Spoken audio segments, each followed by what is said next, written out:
നമ്മൾ ഈ hamster compact കളിക്കുന്ന ആൾക്കാർക്ക് ഇപ്പം പുതിയതായിട്ട് വന്നിരിക്കുന്ന ഡൗട്ടാണ് നമ്മൾ ഈ ഡെയിലി കോംബോ കാർഡ്സ് ഇല്ലേ.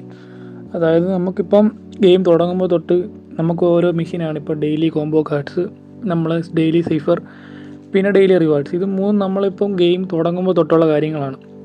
അപ്പം നമ്മളങ്ങോട്ട് ഗെയിം ഇപ്പം കളിച്ചൊരു മാക്സിമം ആകും തോറും നമുക്ക് ഡെയിലി കോംബോ കാർഡ് കിട്ടാൻ വേണ്ടി കുറച്ച് പാടാണ്. കാരണം പറയുമ്പോൾ ഈ ഡെയിലി കോംബോ കാർഡ്സിൻ്റെ എമൗണ്ട് നമ്മൾ വിചാരിക്കും ഇപ്പോൾ 5 മില്യന് വേണ്ടി നമ്മൾ മുടക്കേണ്ടി വരുന്നത് ചിലപ്പം 10 മില്യൺ ആയിരിക്കും. നമുക്കതിൽ പ്രോഫിറ്റ് ഒന്നും കിട്ടത്തില്ല. നമുക്ക് അങ്ങനെ തോന്നുന്നത് ഇപ്പോൾ പലർക്കുള്ള ഡൗട്ടാണ്. നമ്മളിപ്പോൾ അത്രയും മുടക്കി 10-15 മില്യണൊക്കെ മുടക്കിയിട്ട് നമ്മൾ ഈ 5 മില്യന് വേണ്ടി എത്രയും മുടക്കണമെന്ന് പല ഡൗട്ടുകളുണ്ട് ആൾക്കാർക്ക്. ഈ പറയുന്ന ഡൗട്ട് ഇപ്പം ഈ ഗെയിം കളിക്കുന്ന എനിക്ക് നല്ലപോലുള്ള ഡൗട്ടായിരുന്നു. ഇപ്പം ഞാൻ എന്തിനും ഇത്രയും 10-15 മില്യൺ മുടക്കിയിട്ട് 5 മില്യണിന് വേണ്ടി കളിക്കുന്നതിന് ഒരു ഡൗട്ട് എനിക്ക് ഉണ്ടായിരുന്നു. പക്ഷേ നമ്മൾ ആദ്യം മനസ്സിലാക്കേണ്ട കാര്യം എന്ന് പറയുമ്പോൾ നമ്മൾ ഈ കമ്പനിയുടെ CEO ആണ്. നമുക്ക് നമ്മുടെ ഡെയിലി മെഷീൻസാണ് ഇതെല്ലാം, മനസ്സിലായി. അപ്പം നമുക്ക് ഡെയിലി നമ്മുടെ വർക്കാണിത്.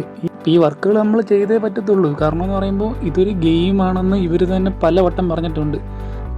ഒരുവിധം എല്ലാ ഗെയിംസിനും ഉള്ളതാണ് ഡെയിലി മെഷീൻസ്. അപ്പം നമ്മൾ ഈ എയർ ഡ്രോപ്പ് വരുമ്പോൾ ചിലപ്പോൾ ഇതൊരു ക്രൈറ്റീരിയ ആയിരിക്കും. നമ്മളുടെ എല്ലാ ഡെയിലി മെഷീൻസ് നമ്മൾ അറ്റൻഡ് ചെയ്ത് നമ്മൾ കംപ്ലീറ്റ് ചെയ്തിട്ടുള്ള ഒരു ക്രൈറ്റീരിയ ആയിരിക്കും. അപ്പോൾ എനിക്ക് പറയാനുള്ളതെന്ന് പറയുമ്പോൾ മിനിമം നമ്മൾ പ്രോഫിറ്റുകളും നമ്മളൊന്നും നോക്കേണ്ട ആവശ്യമൊന്നുമില്ല. ഇത് നമ്മുടെ ഡെയിലി മെഷീനാണ്. അപ്പം മാക്സിമം ഇതിൽ പാർട്ടിസിപ്പേറ്റ് ചെയ്യും. നമ്മളിപ്പം നമുക്ക് തന്നിട്ടുള്ള നമ്മുടെ ഡെയിലി മെഷീൻസ്, അതായത് ഇപ്പോൾ എന്തും ആയിക്കോട്ടെ, അപ്പം ഡെയിലി സീഫർ അടിക്കുമ്പോഴായാലും ഈ നമ്മുടെ ഈ ഡെയിലി കോംബോ കാണിക്കുമ്പോഴായാലും ഇങ്ങനൊരു നമുക്ക് മെസ്സേജ് അവരുടെ ഭാഗത്ത് നമുക്ക് തരും. ഇതിനർത്ഥം എന്ന് പറഞ്ഞാൽ നമ്മുടെ ഗോളാണ്, നമ്മുടെ ഒരു ദിവസത്തെ ഡ്യൂട്ടിയാണ്, നമ്മൾ CRT എന്ന കമ്പനിയുടെ ഡ്യൂട്ടിയാണത്. അപ്പോൾ നമ്മൾ മാക്സിമം നമ്മൾ അറ്റൻഡ് ചെയ്തേ പറ്റൂ. എയർ ഡ്രോപ്പിന് വലിയൊരു ഭാഗമായിരിക്കും ഇത്. അപ്പോൾ എനിക്ക് പറയാനുള്ള, എൻ്റെ പേഴ്സണൽ അഭിപ്രായത്തിൽ പറയാനുള്ളതെന്ന് പറയുമ്പോൾ മാക്സിമം ഡെയിലി കോംബോസ് നിങ്ങൾ അറ്റംപ്റ്റ് ചെയ്യുക. നിങ്ങളുടെ പ്രോഫിറ്റ് നോക്കണ്ട,